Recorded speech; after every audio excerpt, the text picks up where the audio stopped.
Story 1. Greece is bracing for a potential big earthquake.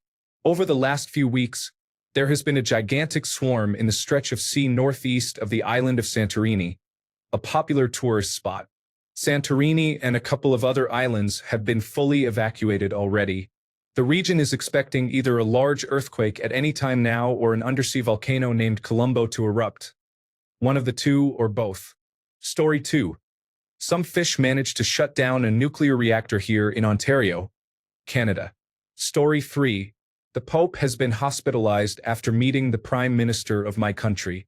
For context, the Prime Minister is responsible for the murder of an investigative journalist and his fiancée, has proven ties to organized crime groups, is hateful to multiple minority groups, and is a vile person all around. Story 4. The Canadian Liberal leadership race is coming up on March 9th.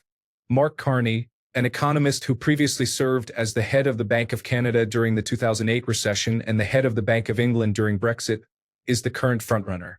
If elected by the Liberal Party, he will replace Trudeau as Prime Minister. The Liberal government's mandate is limited, as we have an election coming up by this October at the latest. It may come sooner, depending on whether the Liberals survive or fail a non-confidence vote before then. Carney's economic expertise and perceived outsider status are among the reasons people are optimistic that he has a chance in the upcoming federal election.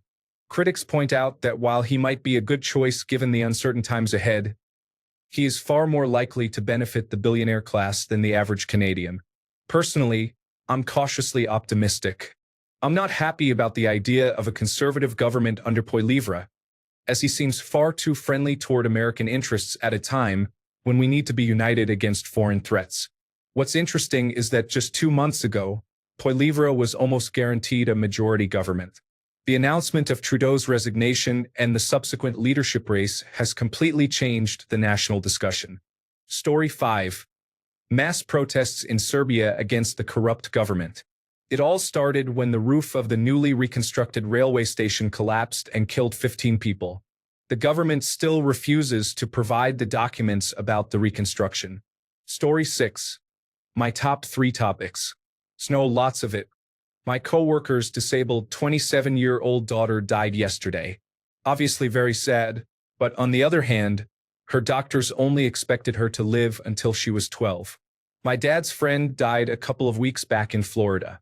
They cremated him and shipped his remains back to Canada via mail. The Postal Service has lost the package. Story 7. Things I'm feeling hopeful about. BMW switching from battery-powered electric vehicle production to hydrogen-powered electric. I could see this filling a gap between fossil fuel and electric transportation, while also being beneficial for other green power industries by providing an alternative means of storage for off-peak use. The president of South Korea attempted to appeal to populism and staged a coup but failed. He is in jail now, and it does not appear to be going well for him. Due to events south of the border, many people are now discovering alternative Canadian products they like and support. Thank you for the support, and I hope that the silver lining to this cloud is more cooperation and trade among the rest of the free world. Story 8. We are all just looking on in horror as we watch the downfall of the United States of America. It reminds me of when I watched the tsunami in Japan or the September 11th attacks when planes flew into towers. Except this does not seem to have an end. It just keeps getting worse every day. Story 9. Also being consumed by authoritarian far-right nationalism. Story 10. America is influencing everything about Canadian politics and probably European politics because America is a global superpower that affects everyone unilaterally. As citizens of the world, we're begging you to ensure you, your family, and your friends don't vote for someone who is trying to tear the world apart in the future. Please and thank you. Story 11. Our former Danish Prime Minister and former head of the North Atlantic Treaty Organization just suggested a coalition with 100,000 of French, German, British, and Danish soldiers for Ukraine. Story 12. Ugh. Look at what Trump has done to everyone. I'm so sorry to be an American right now, but I'm anxious to see that big hot dog in Chile. Keep us updated.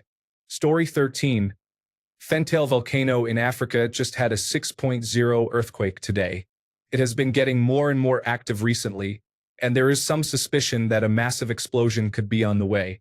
There is known to be a very big caldera of magma just under the surface in that region for millennia, in the valley between the two main volcanic ridges.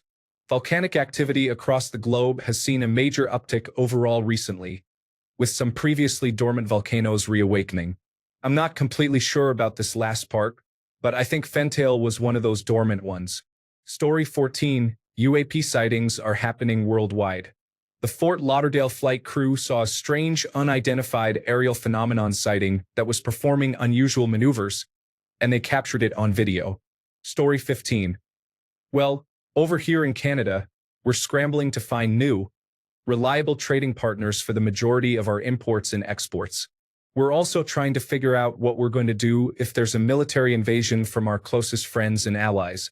Our prime minister resigned, so we're picking a new one and then likely calling an early election immediately thereafter. The Premier of Ontario, our most populous province, also called an early election to try to take advantage of the political situation. Oh, and snow. Most of the country's population got dumped with a bunch of snow in the last day or two, and we're getting even more all weekend. Unfortunately, American politics is dominating a lot of the world stage right now. Story 16. Bin day today. Tossed out an old microwave because the council said we could recycle small appliances by placing them next to the blue bins on recycling day. I guess maybe a microwave is not classified as a small appliance because they did not collect it. Now I need to get a tip appointment, and there are not any available until Thursday next week. So, yeah, slow news day here in the United Kingdom if we exclude orange-coated fascism. Story 17. Denmark is going insane over Greenland. Politicians are attacking the media for reporting on past exploitations of the Greenlanders and calling it biased.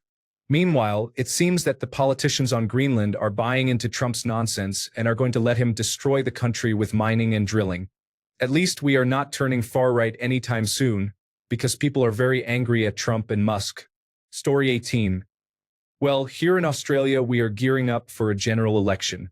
The opposition leader is a Trump and Musk sycophant and has been repeating Trump administration talking points for some time now, so we are pushing back on that. Meanwhile, the former US president is stirring the pot to see if he can squeeze any money out of Australia, and our current government is looking into ways to tell him to leave without saying it directly to his face. Other than that, we are good. Story 19.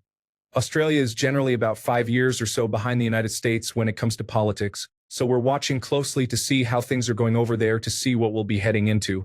Story 20. I got lunch today on my way home from the Department of Motor Vehicles, not realizing it was a bar. So I sat at the bar waiting for my food and realized I hadn't done anything remotely like this in over a decade. It felt intensely nostalgic and enjoyable, but I probably won't do it again for another decade. Story 21. American politics is not taking a break from you. They are working overtime on you, as a matter of fact. Mental health is a concern, but that concern will not be valued at all in the future if we tune out now. We'll be here when you get back. God willing. Stay safe and be well. Story 22. My old country removed a semi-dictator, and it is kind of messed up. But it could have been worse. No civil war yet. Sudan is messed up. Look it up. Ukraine, Middle East, Central Europe. Artificial intelligence. Apart from that, everything is fine. Story 23. The president of Colombia held a live cabinet meeting that devolved into a 6-hour drama with multiple members, including the vice president, threatening to resign, and many of them eventually did on live TV. The Minister of Education was hours late and did not inform anyone, so when the president called attendance, there was an awkward silence. By the end of the meeting, the president admitted that after 2.5 years, the government had only delivered on 25% of their campaign promises. He acknowledged that the failure of the cabinet could be attributed to bad management by the previous president. Story 24. Recession in New Zealand. It's not great at the moment, and the solution is to cut more. There wasn't a whole lot to cut when they started. Oh, and mislead people for being unemployed as a result of the cuts. This affects professionals and particularly information technology professionals in the private sector. Oh, and they haven't done anything about the full-bore immigration issue either, not that anyone ever will be bothered about that. Story 25. The United Kingdom's Chancellor of the Exchequer lied on her resume and went completely off the rails with her expenses while working for private banks. Story 26. What has the world come to in just a couple of weeks? The next couple of years are going to be very stressful. I was hoping to play Grand Theft Auto 6 peacefully when it comes out and also see future Marvel projects, but now I don't know if I will live to see it. Story 27. A drone hit the sarcophagus that is covering the Chernobyl site. Story 28. The United Kingdom has its own watered-down, but related version of the current United States shenanigans. An organized and directed corruption of both society and politics, aimed at further dividing and drowning all discourse with easily disproven, yet a ridiculous quantity of lies. The people spreading it are clearly in the pocket of hostile foreign interests. They are called the Reform Party, and like the United States Republicans, it's just a Russian destabilization project. But it's working. Slowly or quickly, it's working. I reckon I'll see reform in actual power within my lifetime. Other than that, our minimum wage is going up a bit come April, so that's not terrible, I guess. Story 29. Snow day. I rode my bike out in the neighborhood last night, and as I was coming back, I went to a field and a hill and made some friends with other adults. We all slid down the hill with sleds. Story 30. If we are lucky, this will all be over in 2032. Otherwise, we have to wait a billion years. Story 31. The House of Commons in Canada has been locked out by the Prime Minister while his party conducts a leadership race for Trudeau's replacement. All this as the opposition parties, including the Liberal Party's de facto coalition partners, have indicated they would trigger an early election. We will have an unelected leader attempting to steer the course through the currently chaotic waters of North American trade deals at a critical time for our country, rather than having the people's voice heard on the matter. Story 32. Still in the United States, but not political, today I had a student tell me, and the detention kids, he was not one of them, that I am pretty cool. Honestly, it made my day. Story 33. The rest of the world is doing what it does best, having its own set of crises. Europe is juggling protests, economic woes, and football drama. The United Kingdom is still figuring out if Brexit was a great idea or a historic mistake. The Middle East is, well, the Middle East. And somewhere in Asia, a billionaire just launched something into space because why not? Story 34. In Canada, we have the Four Nations hockey tournament going on, featuring Canada, the United States, Sweden, and Finland, using professional players in a quick nation versus nation tournament. People love these kinds of tournaments here in Canada partly because we are hockey crazy and partly because we usually do well. Canada has loved these ever since the old Canada versus the Soviet Union matchups of the 70s, the Canada Cups, and later the Olympics. Story 35. Our mayor calls Board of Metro Vancouver meetings a waste of time, but never really showed up to any to begin with. He was busy flying to El Salvador to attend cryptocurrency meetings instead. Story 36. Here in Germany, we have to remind a relevant portion of the populace that voting for Nazis is foolish. Fortunately, the number of people on the street shows a solid stance against it. Story 37. In the United Kingdom, Parliament wants Apple to put a backdoor into the encryption in iPhones. As someone who does cybersecurity in university, I will say that this is a massive vulnerability, as it will be utilized by hackers and nation-state actors, also known as spies. Not only that, but countries like China will mandate this for iPhones as well. This is very much against keeping your country safe. In the United Kingdom, the owners of iPhones versus Android are practically the same. Literally, everyone in the cybersecurity community is against this backdoor because the United States tried to do the same thing with a hardware chip in the 1990s. And that was instantly hacked into. Story 38. I think Ethiopia just put a man on the moon.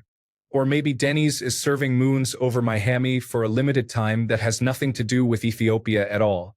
I'll check and get back with you all. Story 39. In aviation news, one of the last remaining Martin JRM Mars seaplanes, Philippine Mars, landed in Lake Pleasant, Arizona, on February 10th. This marked the final flight of the large flying boat, which will be dewatered and disassembled at its factory assembly joints, then transported by road to its new home at the Pima Air and Space Museum in Tucson, Arizona. Story 40. Vice President of the Philippines is about to be impeached for making violent threats against the president, as well as corruption charges like spending 200 million pesos for $1 million in just 11 days for unknown purposes. It's much of a circus here as it was in the United States. Story 41. We had a wicked freezing rainstorm, and the 3 feet of snow we previously had is frozen under this thick crust. My 4.5-month-old puppy needed to take a leak this morning. It was super windy on the coast and all. I saw him sliding across the way while whizzing, like Bambi peeing on ice. Story 42. Good. It's my dog's birthday today. Despite the political climate, I am going to make this dog's day the best day ever. Happy birthday, Crystal, on your first birthday. Story 43. Mardi Gras down in New Orleans. Although the season started January 6th, it's kicking into high gear this weekend, and then hyperdrive next weekend with parades every day through Mardi Gras Day, March 4th. Come and experience the magic and fun